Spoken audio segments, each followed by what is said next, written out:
All right, so our Brainies breakdown. We think it's a mixed bag, bro, honestly, right? Pros and cons. So we've spent now almost a year of heavy testing and exploration, many hours, many dollars, lots of volunteer effort as well. We've got some folks that are just crazy about this stuff, and they just love working on it when they get off of work, and they just jump in. We love those folks. And pros. We feel that as a studio at the moment, Brainy is perfectly suited to utilize and potentially become experts in this wave of new tech and new AI capabilities that is literally barreling towards us. It's coming too fast to even keep up with, folks. It's pretty amazing.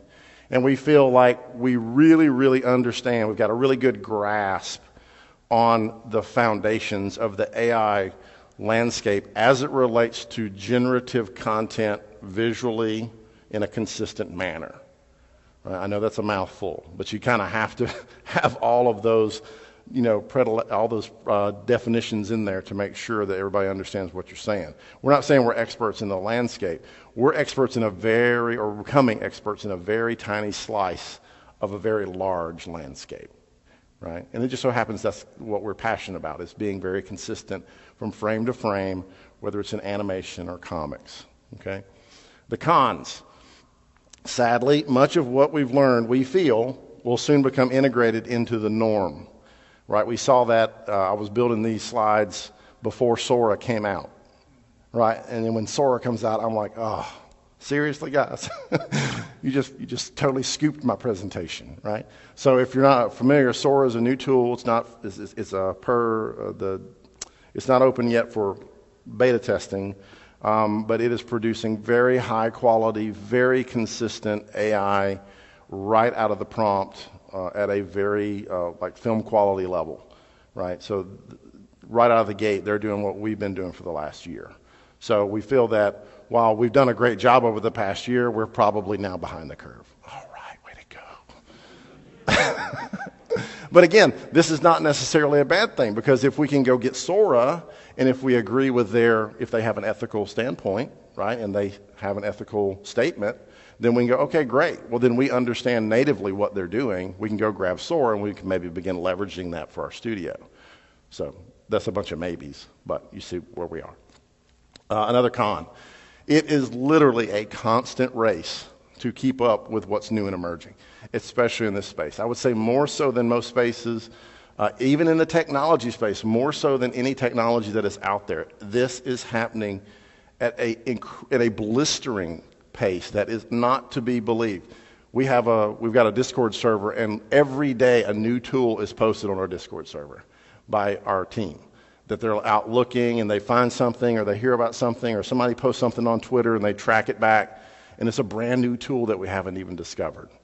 And again, you're getting a lot of piecemeals, right? So that you've got all these open source tools that are out there, and people are doing what we're doing. They're taking these tools, they're taking them apart, they're putting them together in different ways and repackaging them, right? But because we've been doing this now for a year really hard, we can look at those tools and go, okay, that's really just this tool and that tool with a little bit of that thrown in, right?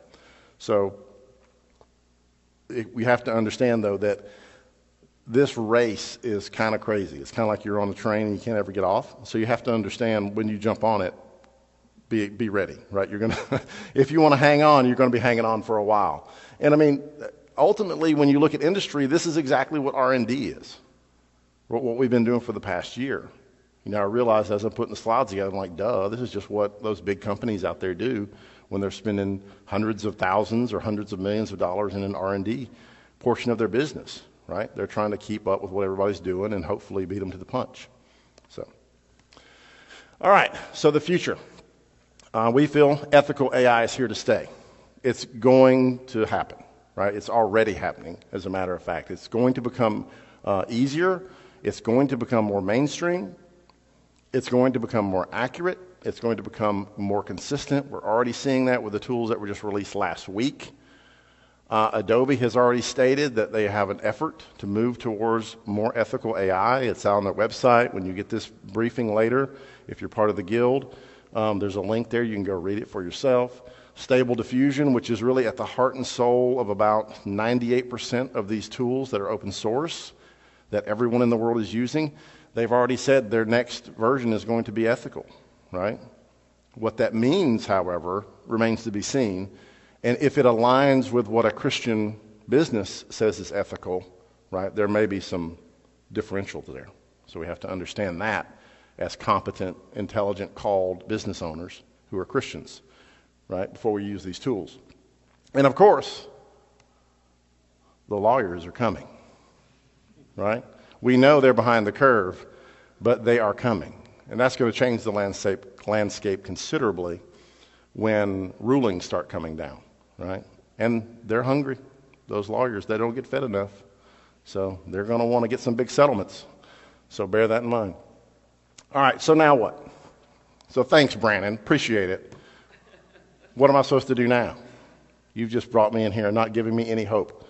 Well, actually, hope is exactly what we need. Ironically, we looked at 2 Timothy earlier,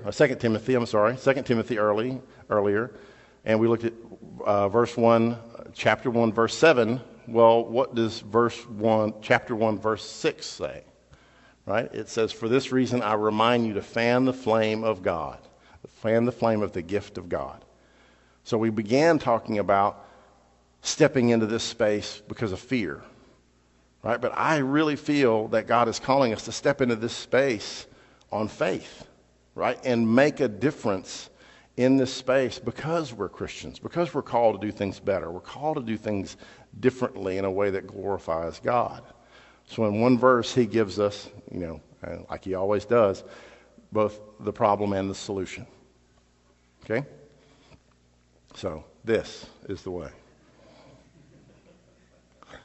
All right, so time to close with a story. A little short story, and we've got a few minutes left, so this will be good. And you knew it was coming. I'm a storyteller. So once upon a time, a new technology was created. And this new technology was in the realm of information and information processing and information propagation. It was super cool, right? Nothing like it had ever been seen. It helped people understand information in a different way. It helped them organize information, helped them categorize and reference information. It helped them transport information in a totally different way. It helped them protect information. So if you had something that was really, really important, you could use this new technology to protect your information. It was almost as easy to create as its predecessor in the information space, but it was certainly cheaper, and it was sometimes faster, right? And you could make a lot of it really, really quickly. Okay? This is a true story. The time of this is 1st century AD. The place is the Middle East. The people who didn't like this particular technology were the folks that wanted to do things the old way. They liked things like scrolls. But the new technology was something called a codex, which we now know is a book, right? Totally different paradigm shift. It was a C-note change in the world of information. The really cool thing is that the people who helped this particular piece of information technology invention propagate all across the world and change the way we handled information for 2,000 plus years. They were this small little spunky group of folks in the Middle East who had a passion to tell a story, who had a passion to get the word out about something. They were early Christians, and they wanted to get the gospel into people's hands all over the world. And scrolls didn't cut it anymore. And so they put their heads together and they came up with a brand new way to deliver the gospel in a convenient, easy to carry, protective way where we could reference pages, chapters. We could put a lot of information in a little bit of space instead of having these giant scrolls we carried behind us, a drug, right? That's inspiring to me, right? Because we've seen this happen before. Does any of this sound familiar? It sounds a little like AI. A brand new technology does things newer, better, faster, right? But we have the opportunity to use it for God's glory and to spread the gospel. So I hope that gives you a little bit of hope and maybe a little direction. So questions. In the time we have left, happy to answer any questions I have. Yes, sir. So the question was, you must have had a purpose in creating this platform, and is there a way that the audience can engage, right, and maybe understand more?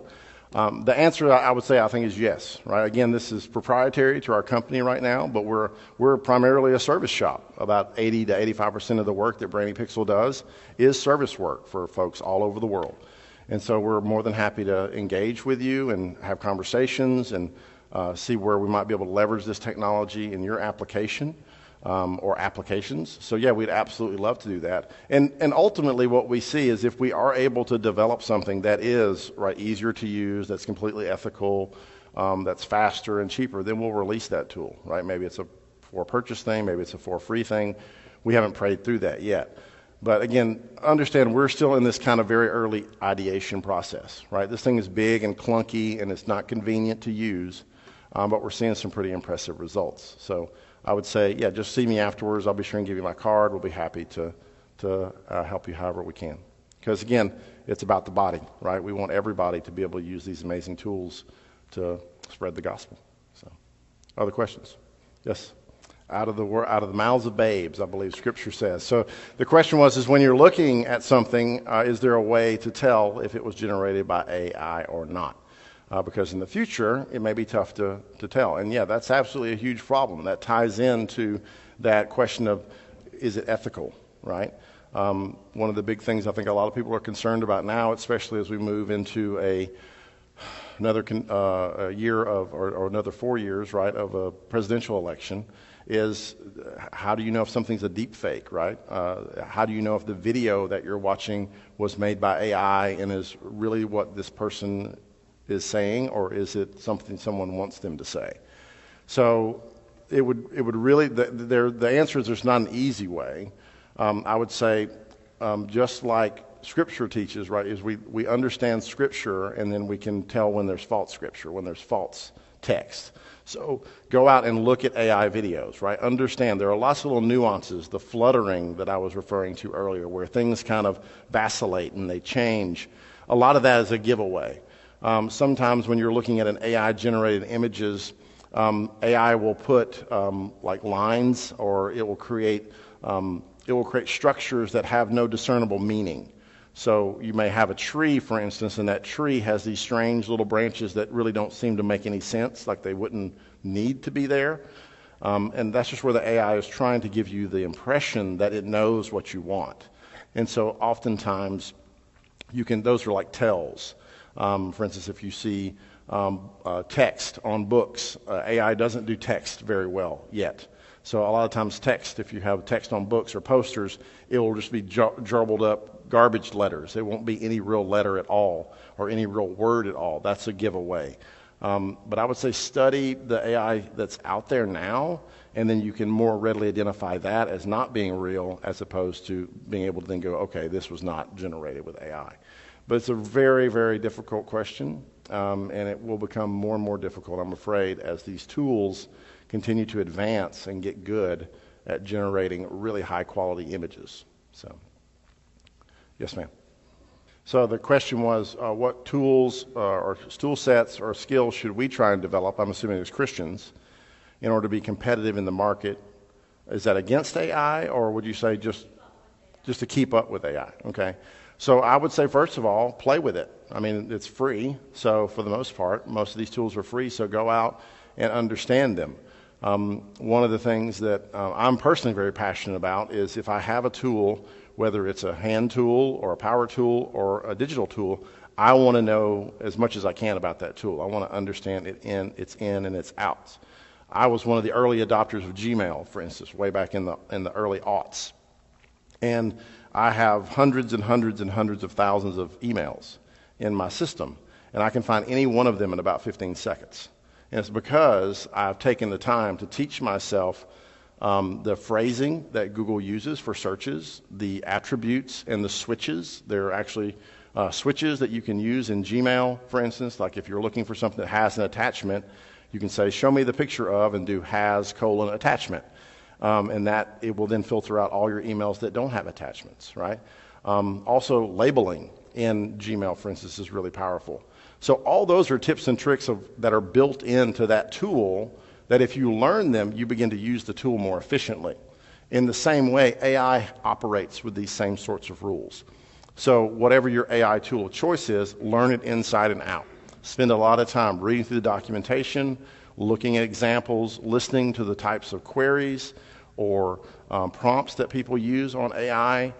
There are lots of great Discord servers that you can hop on where people are freely talking about this stuff, about ways to generate better, more accurate prompts and get better responses. So I would say deep dive. Pick a tool, deep dive it, learn it really well, and then if that works well for you, rinse and repeat. So that's a great place to start. Yes, you had a question, sir? So the question was, is the movement AI generated or was it just tracking me on a film? For when I'm in the historical gear, we shot reference video of me against a green screen in historical garb.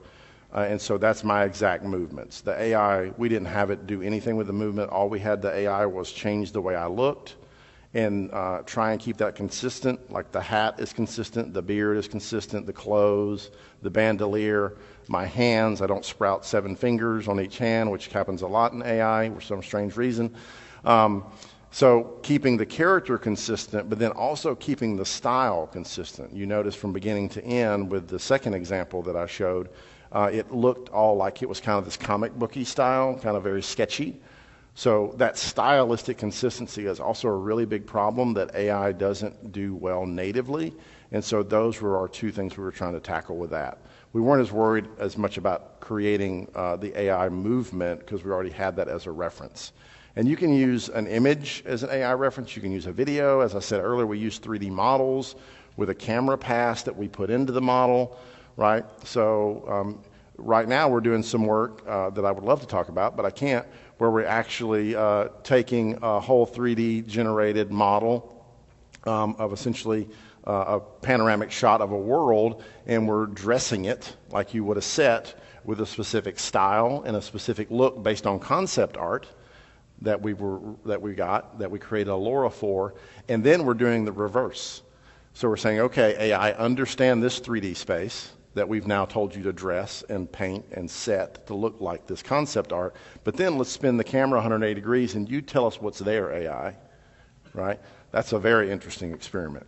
We can't show that one yet, but it's really, really neat to see what AI does. So I think we got maybe one more question, or maybe 2, yes.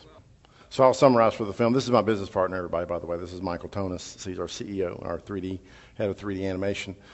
So to summarize, basically, if you're using these AI tools, understand that there are caveats that come with those tools, right? You can't necessarily market that art or that code or whatever you use AI to create, that paper that you write, what have you, as your own without some fear of possible persecution or backlash or maybe even legal recourse. So because it's very unclear right now as to where AI generative content lands in terms of copyright and IP ownership. So just be very careful. Buyer beware. Yes, sir, in the back. So the videos, all these were 4K. That's just kind of our standard output that we're doing right now, but we've done as high as 16K outputs with the tools that we're currently using, which is fairly standard. Like you can do that with Stable Diffusion and, Mid-Journey and things like that. So, yeah. The question was what resolution the videos that we're showing are we producing at. Standard is 4K out of the gate, which is really what almost everybody is kind of future-proofing any of your video stuff that you produce now. You might as well make it at 4K. It's a little bit, it takes a bit longer to render and it's a little bit more hard drive space, but it's better because you won't have to redo it later. So, yeah, and there was a question up front. So the question is, have we experienced with any 3D scans or LiDAR training on the models? The answer is not specifically at this point. We've done some LiDAR work and some photogrammetry work for a client, but that was not necessarily related to the AI work that we're doing right now. We think that would be a really cool path forward. The test I showed you of kind of the candy cane world and the origami world flying through the 3D model was very intriguing to us, and we're trying more of that. And I think some sort of LiDAR-based inputs would be very interesting to try. So absolutely, great suggestion. All right. Well, I certainly appreciate all your time, and that's all for me today, and I think this gentleman here is coming over.